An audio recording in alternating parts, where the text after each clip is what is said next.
Qala Imam Ibn Athaillah As-Sakandari rahimahullah ta'ala, nafa'anallahu bihi wa bi'ulumihi wa bi'ulumi masyaikhihi wa talamidatihi fi dharaini amin ila anqal. Hikmah yang ke 130.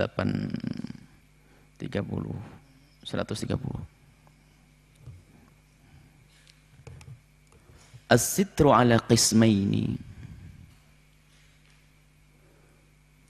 Sitir atau penutup. Pertama adalah sitrun anil ma'siyati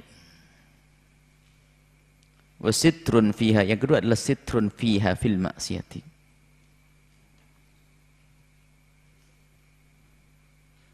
Yang pertama adalah sitir, penutup agar tidak bermaksiat. Yang kedua adalah sitir terhadap sebuah maksiat.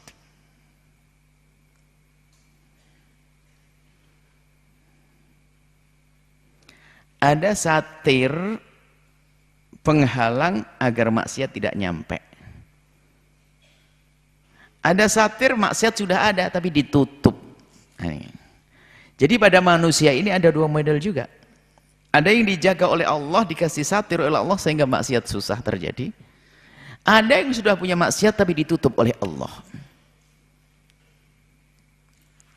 Nah, fal'amatu, adapun orang awam seperti kita ini, kelas awam, yatlubuna minallahi, memohonnya kepada Allah, minta kepada Allah as-sitra fiha, penutup atas maksiat yang sudah ada. Maksiat yang sudah ada baru kita Allah, ya Allah tutup aib kami ya Allah. Khasyata, karena ada kekhawatiran di dalam dirinya, suqutu martabatihim, jatuhnya martabatnya indal khalqi, di hadapan makhluk Allah. Minta ditutup, jangan sampai ada yang tahu, ya Allah aku kepleset dalam dosa, tutup. Ini kelas awam. Wal khasatu, adapun orang khusus yang sudah makomnya tinggi sampai kepada Allah, yatlubuna minallahi, memohon kepada Allah as-sitra, penutup, anha, dari maksiat, agar terjauhkan dari maksiat. Khasyata suqutihim, khawatir jatuh martabat mereka, min nadharil malikil haqqi, dari pandangan Allah yang maha benar, dari pandangan Allah. Nah, ini semua dari manusia adalah punya kesalahan kecuali baginda Nabi, para anbiya. Nah, kita harus sadari makna ini. Dan Imam Ibn Athaillah As-Sakandari ini mengajak bicara dengan hikmah beliau ini tentunya orang-orang yang menapakkan kakinya di jalan menuju kepada Allah ini. Jadi manusia itu semuanya bermaksiat.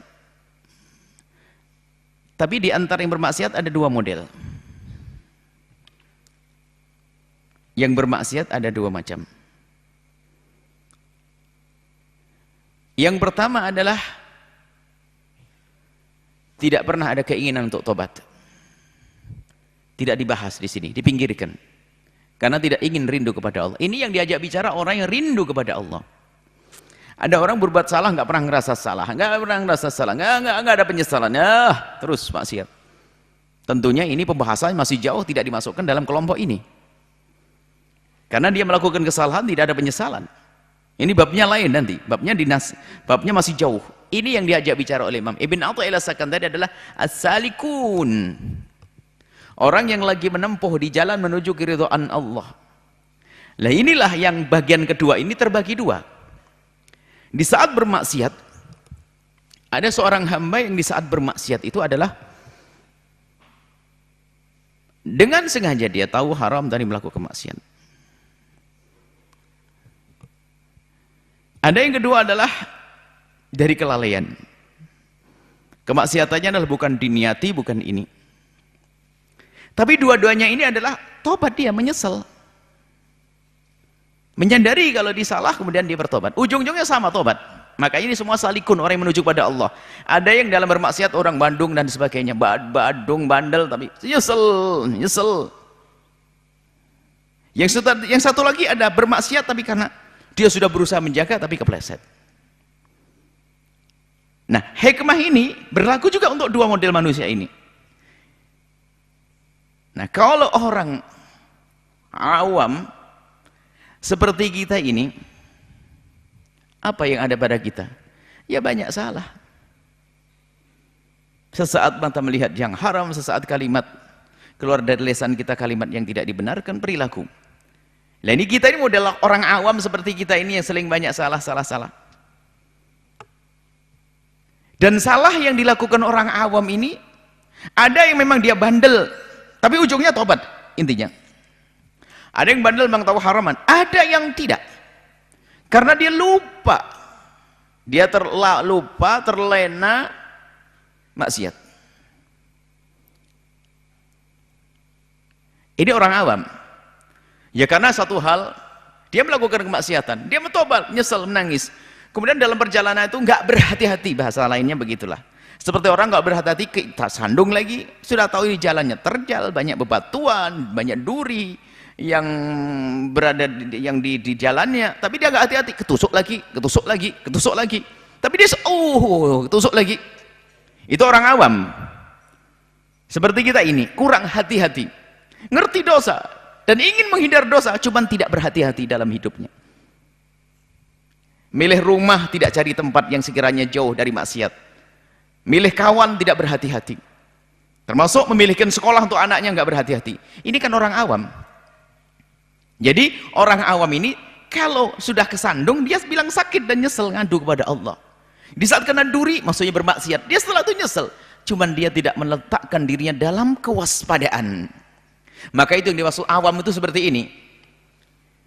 Awam itu adalah di sini adalah orang yang sering dibawa kepada lalai, lupa di saat dia berjalan, tidak berhati-hati sehingga dia kepleset, dia kesandung, dia kena duri.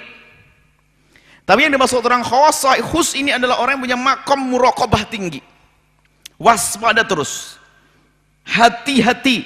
Ya karena hati-hati ya jarang dia kepleset. Maka makom muraqabah. Kalau yang gue tadi awam tadi suka lupa kepada Allah, sering lupa, tapi dia punya iman, tapi sering lupa sehingga maksiat. Astagfirullahaladzim, ya Allah. Nah itu. Tapi ini yang khas ini, orang khusus ini, dia adalah orang yang makom ihsan, makom muraqabah. Dia membiasakan dirinya untuk selalu dan selalu dengan Allah, berusaha. Biarpun ada saat dia tiba-tiba lupa, tapi dia makomnya makom khas. Dia sudah berusaha untuk muraqabah. Muraqabah itu makom tinggi, makom ihsan. Anta'budallaha ka'annaka tarah. Fa illam takun tarahu fa innahu yarak. Beribadah kepada Allah seolah-olah dilihat oleh Allah.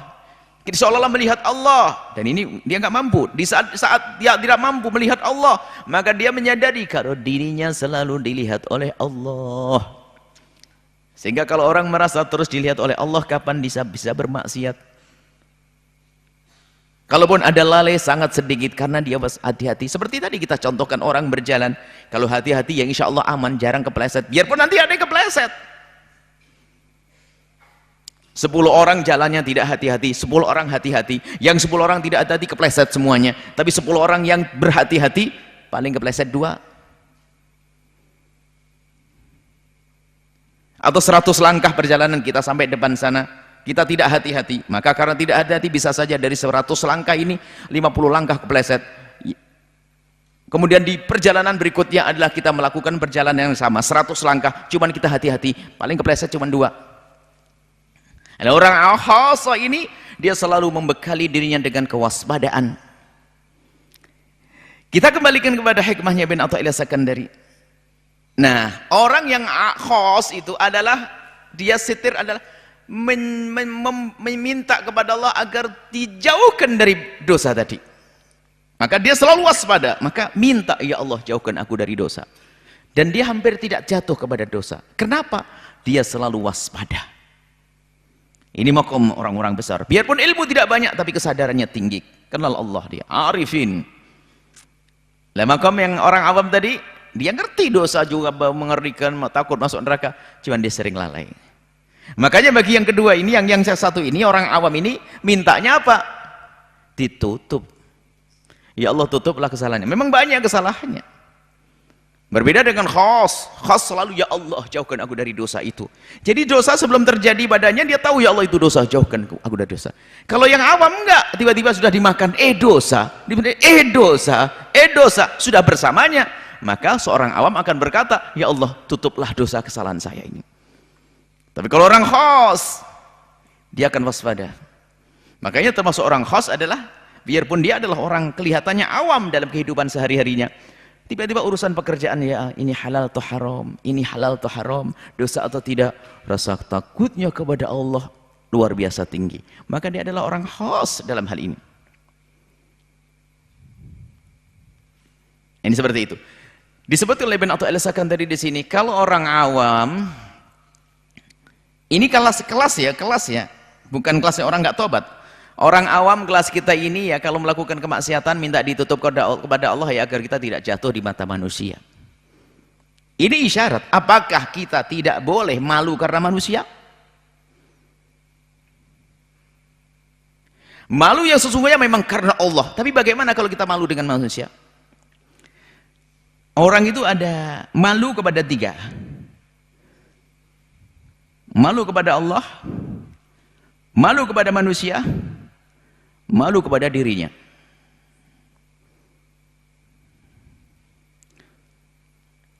Yang jelas malu itu masih lumayan.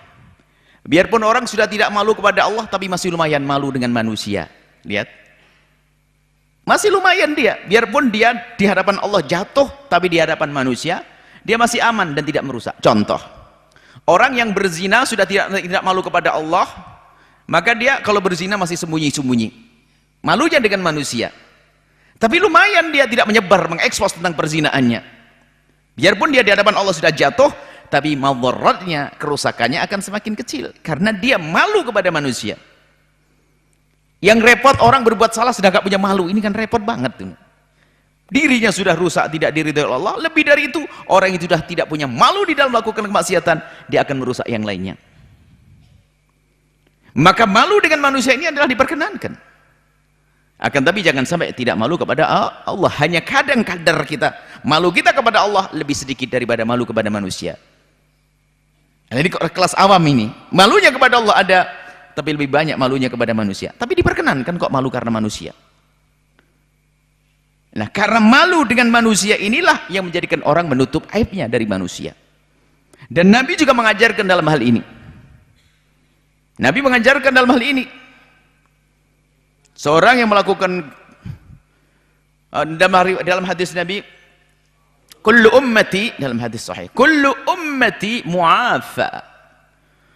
Umatku aman, mu'afa, terjaga insyaallah, terjaga umatku. Illal mujahirina, kecuali mereka yang terang-terangan. Wa inna minal mujaharati, disebutkan termasuk daripada terang-terangan dalam dosa. Terang-terangan dalam dosa ini, semua umatku aman asalkan mereka tidak terang-terangan dalam dosa. Wa minal mujaharati, termasuk terang-terangan dalam dosa adalah ay'amalar rajulu bil laili amala. Ada orang melakukan sebuah dosa di malam hari. Waqad satarahullahu, dan Allah telah menutupnya.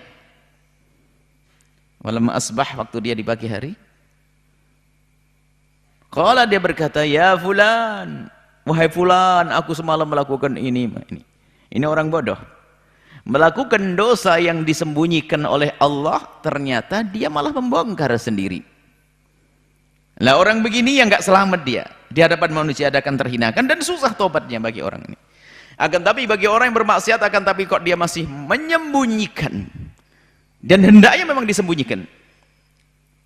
Ada lagi kisah Ma'iz, sahabat Nabi yang terjerumus dalam kehinaan zina. Dia ngadu kepada Nabi, Nabi berusaha untuk menutupnya.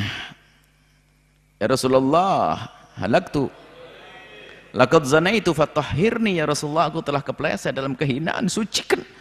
Begitu rindunya agar disucikan karena dia mengerti begitu hinanya kehinaan zina di akhirat. Dia minta disucikan, ya Rasulullah, tahhirni, sucikan aku. Tapi Nabi berusaha untuk menutup. Karena kalau sudah dihukum nanti orang pada tahu. La'allaka lamasta, mungkin kamu hanya bersentuhan tangan saja. Tidak, ya Rasulullah, aku melakukan. La'allaka qabbalta, oh mungkin kamu hanya mencium saja. Tidak, ya Rasulullah aku melakukannya. Sudah 3, 2. Lalaka fakhatta, mungkin tidak sampai masuk. Tidak, aku melakukannya. Sudah 4 kali. La'alta, lamasta, qabbalta, fakhatta. Enggak, ya saya sudah melakukan. Baru ditegakkan hukum oleh Rasulullah SAW. Artinya Nabi mengajarkan menutup aib. Nah, jadi kalau ada orang malu dengan manusia ini masih lumayan, ada baiknya. Kalau sudah tidak malu dengan manusia, apa yang terjadi? Perempuan yang dengan kerendahannya merendahkan dirinya, menghinakan dirinya, sudah tidak malu kalau dia digelari pezina. Bahkan cerita ke sana kemari, coba rendahkan di mata manusia. Bahkan anaknya pun juga tidak senang dengan orang semacam. Dia jatuh betul dia. Sebelum jatuh di mata Allah. Di hadapan mata Allah jatuh juga di hadapan manusia dengan. Lebih dari itu mudaratnya besar. Apalagi dia orang terpandang melakukan kehinaan zina. Makanya seperti zina hendaknya ditutup. Semua dosa kepada Allah hendaknya ditutup. Karena apa? Dosa kalau sudah didengar dari orang terpandang, maka akan mudah ditiru oleh orang yang ada di bawahnya. Ini manusia malu dengan manusia. Sah. Kemudian yang ketiga, malu dengan dirinya sendiri. Ya ini, kalau sudah orang tidak malu dengan dirinya sendiri, berarti dia adalah sangat rendah. Jadi begini, kita itu sungkan itu kalau dengan manusia ini, kita urusan kepada Allah ntar dulu, kita bicara dengan manusia ini. Biasanya kita sungkan kepada seseorang karena dia terpandang dan sebagainya. Ah, sungkan saya, nggak enak, sungkan, nggak enak. Ada 10 orang di hadapan kita, dia adalah orang terpandang, maka kita sungkan melakukan sesuatu di hadapannya. Ya, semakin nah, ini saya tidak terlalu sungkan. Kenapa? Ya nggak terlalu penting-penting amat tuh orang, kan gitu. Makanya ya saya dengan dia nggak terlalu malu-malu amat. Kenapa? Dia martabatnya nggak seperti yang lainnya. Baik. Berarti di saat kita tidak malu dengan orang tersebut, kita sudah tidak ada penghargaan kepada dia. Di antara 10 orang ini, maka kalau saya sudah tidak malu, misalnya dari 10 orang 1, 2, 3, 4, 5, 9 saya merasa malu, tapi dengan yang 1 sudah merasa malu. Kenapa? Yang sudah malu itu betul rendah di mata saya tidak anggap, tidak ada nilainya, penilaiannya nggak ada artinya buat saya. Makanya nggak malu dilihat oleh dia, biasa saja. Nah sekarang coba, yang tidak malu dengan dirinya sendiri, maka sesungguhnya dia telah menganggap dirinya adalah paling rendah dia. Maka dia menganggap dirinya sudah paling rendah. Karena apa? Dia sudah tidak merasa malu dengan dirinya sendiri. Baik, kembali kepada hikmahnya Ibn Athaillah As-Sakandari. Orang awam, paling itu, orang awam itu minta kepada Allah agar ditutup segala kesalahannya oleh Allah, agar dia tidak jatuh di mata manusia. Bukan berarti hilangnya iman, tidak. Memang begitu. Rata-rata orang awam semacam itu. Akan tapi bukan berarti mereka tidak takut di hadapan Allah. Hanya kadar takutnya kepada Allah tidak seperti orang yang pertama, khos, orang khusus. Tapi kalau orang khusus minta dijauhkan daripada dosa. Karena apa? Dia tahu dosa yang menjatuhkan martabatnya di hadapan Allah. Bukan kebayang urusan manusia. Nah, ini seperti itu. Ini masalah hikmah. Kita kembali kepada yang kami jelaskan tadi, bahwa Imam Ibn Athaillah As-Sakandari menghadirkan hikmah ini untuk bahan renungan buat kita. Ini kita kelas apa kira-kira? Dan memang semua dari kita hendaknya merasa kita banyak dosa, banyak salah. Akan tapi hendaknya setiap saat kita punya peningkatan dong. Jangan tingkatan kita tingkatan orang tobat. Memang innallaha yuhibbut tawwabin. Allah senang dengan orang bertobat di saat kepleset dalam dosa. Maka di sini Imam Ibn Athaillah tadi bukan bicara tentang istighfar, bukan. Istighfar buat semuanya ini. Ini minta sitir kepada Allah. Bukan astagfirullahaladzim, astagfirullahaladzim. Hikmah ini bisa saja kita bisa saja mengatakan nggak perlu dengan hikmah ini. Kita cukup, ya Allah kalau dosa kita beristighfar. Kalau dosa istighfar kan selesai, Allah Maha Pengampun. Iya, iya. Cuman Ibn Athaillah ini dalam rangka tarbiyah, mendidik. Bisa saja berkata begini, siapapun yang melakukan kesalahan, baik orang khos atau orang awam, harus istighfar, minta ampun kepada Allah. Selesai kisahnya. Cuman Ibn Athaillah As-Sakandari sebagai murabbi, dia ingin melacak untuk memahamkan kepada kita ini martabat orang mana ini, kelompok orang khos atau orang awam. Orang khos itu modelnya apa? Orang awam modelnya gimana? Orang awam ya begitu, sibuknya minta kepada Allah agar ditutup kesalahannya. Kenapa? Memang dia tidak berhati-hati. Dan betul itu, kita rasakan pergi ke jalan saja berapa kesalahan yang kita lihat di jalan-jalan. Bahkan mungkin kita teledor di rumah kita pun televisi kita buka apa saja sehingga kita bisa melihat bermacam-macam. Ayo, itu kelas awam yang seharusnya ini minta ya Allah tutup ini semua ya Allah. Dari manusia jangan sampai kelihatan. Kalau aku melakukan kesalahan ini di hadapan manusia dulu. Biarpun pada hakikatnya dia juga punya rasa takut kepada Allah, cuman urusannya dengan manusia baginya adalah lebih besar karena memang awam. Tapi bagi orang kelas khusus, dan semoga Allah angkat kita ke kelas khusus ini, bukan minta ditutup, istighfar tetap berjalan, akan tapi minta kepada Allah, ya Allah jauhkan aku dari maksiat ini, sehingga waspada terus di dalam berbisnis, di hati-hati. Ya Allah, aku mau bekerja, bimbing aku kepada bisnis yang halal, bimbing aku pada bisnis yang Engkau ridha ya Allah. Ya Allah, aku akan melakukan ini ya Allah. Ya Allah, ya Allah, ya Allah. Terus makom muraqabah. Kalau sudah orang sampai makom semacam ini, lihat, susah baginya melakukan kemaksiatan. Yaitu tadi, kalaupun kemaksiatan sangat sedikit sekali. Dan ini adalah dalam kenyataan, bukan berpura-pura. Artinya, derajat seseorang ini, orang sampai kepada makom ini nggak bisa pura-pura. Akhirnya kita, ya Allah jauhkan aku dari segala dosa, hanya dalam lisan saja. Oh bukan, hakikat bagaimana kita selama ini dengan dosa. Apakah kita ini tergolong orang yang dikit-dikit kepleset dosa, atau orang yang selalu waspada dan hati-hati? Makanya ada satu martabat lagi, yaitu namanya wara'. Wara' itu bukan menghindar dari yang haram, tapi yang halal masih dipilah dan dipilih di antara yang lebih halal, yang halal. Nah itu wara'.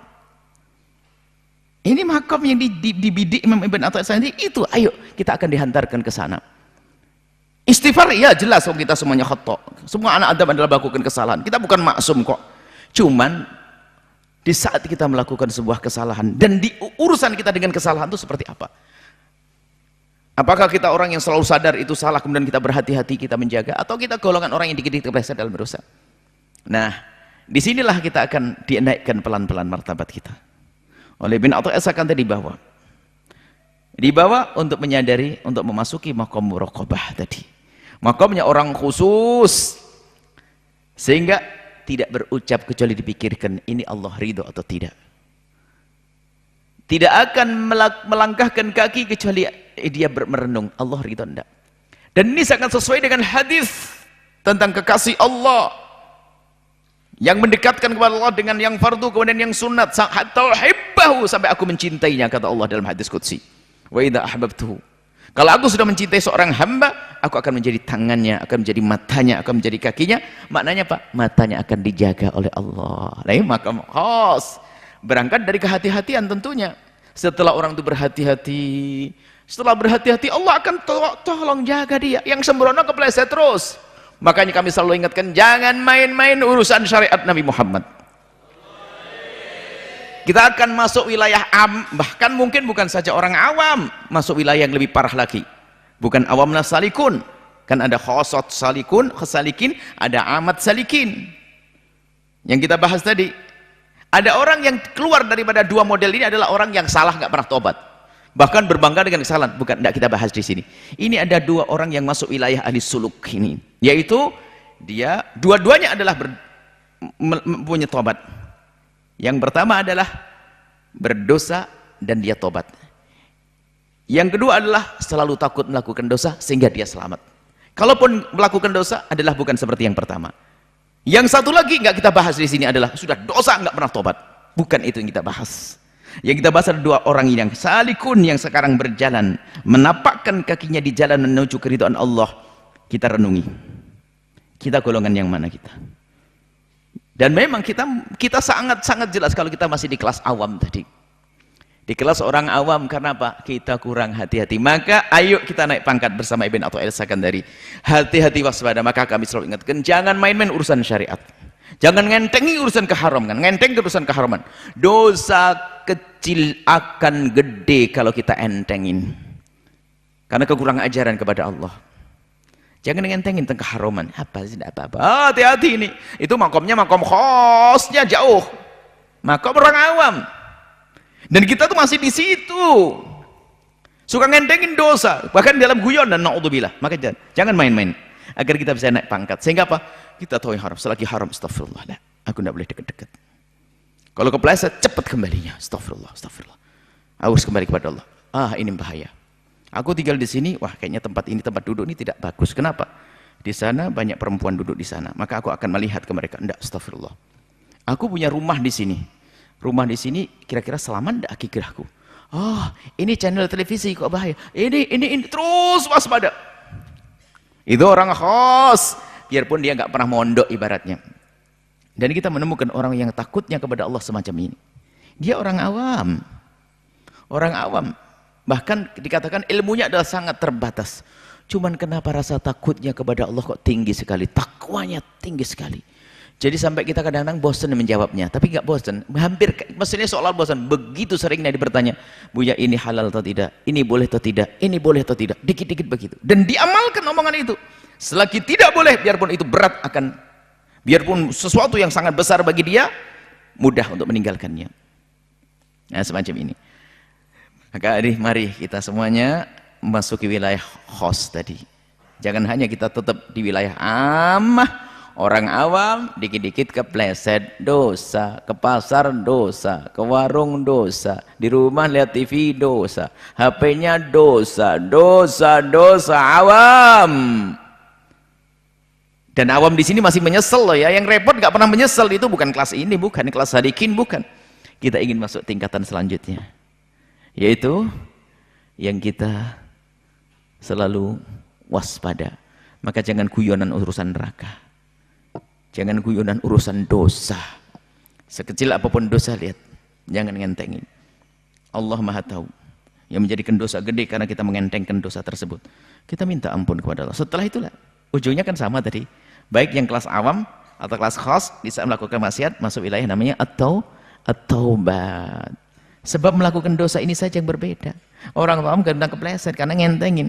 Kalau orang khosoh ini adalah dia sudah berhati-hati tapi jatuh, tapi nggak banyak karena dia jatuh dan dijaga oleh Allah Subhanahu wa taala. Inilah tentang hikmah yang ke-130 ini. Semoga Allah menjadikan kita golongan orang-orang khusus yang setiap saat kita selalu waspada. Takut kepada yang haram, menjauhi yang haram. Dan semoga Allah mudahkan untuk kita yang halal. Bahkan yang subhat pun dijauhkan dari kita. Dan hanya Allah yang bisa menjauhkan kita dari keharaman. Hanya Allah yang bisa menjauhkan kita dari keharaman.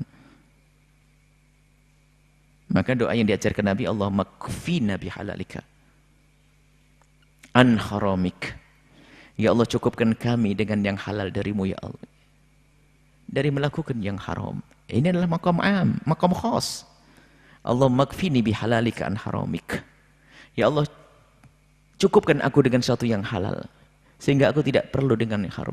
Halal di mata kami, halal di lisan kami, halal di syahwat kami, halal di dunia kami, dan jauhkan kami dari yang haram. Itu doa baginda Nabi. Nabi yang sudah dijamin oleh Allah surga, tapi berdoa yang semacam itu karena apa? Ngajari untuk kita. Itu termasuk yang kita baca juga doa tersebut. Allah makfini bihalalika an haramika wa aghnini bifadlika amman siwak. Itu adalah doa baginda Nabi SAW. Semoga Allah memberikan kepada kita pemahaman yang benar, memudahkan kita mengamalkan ilmu, dan semoga Allah mengangkat derajat kita di maqam khas, sehingga kita senantiasa terjauh dari kemaksiatan, dari dosa.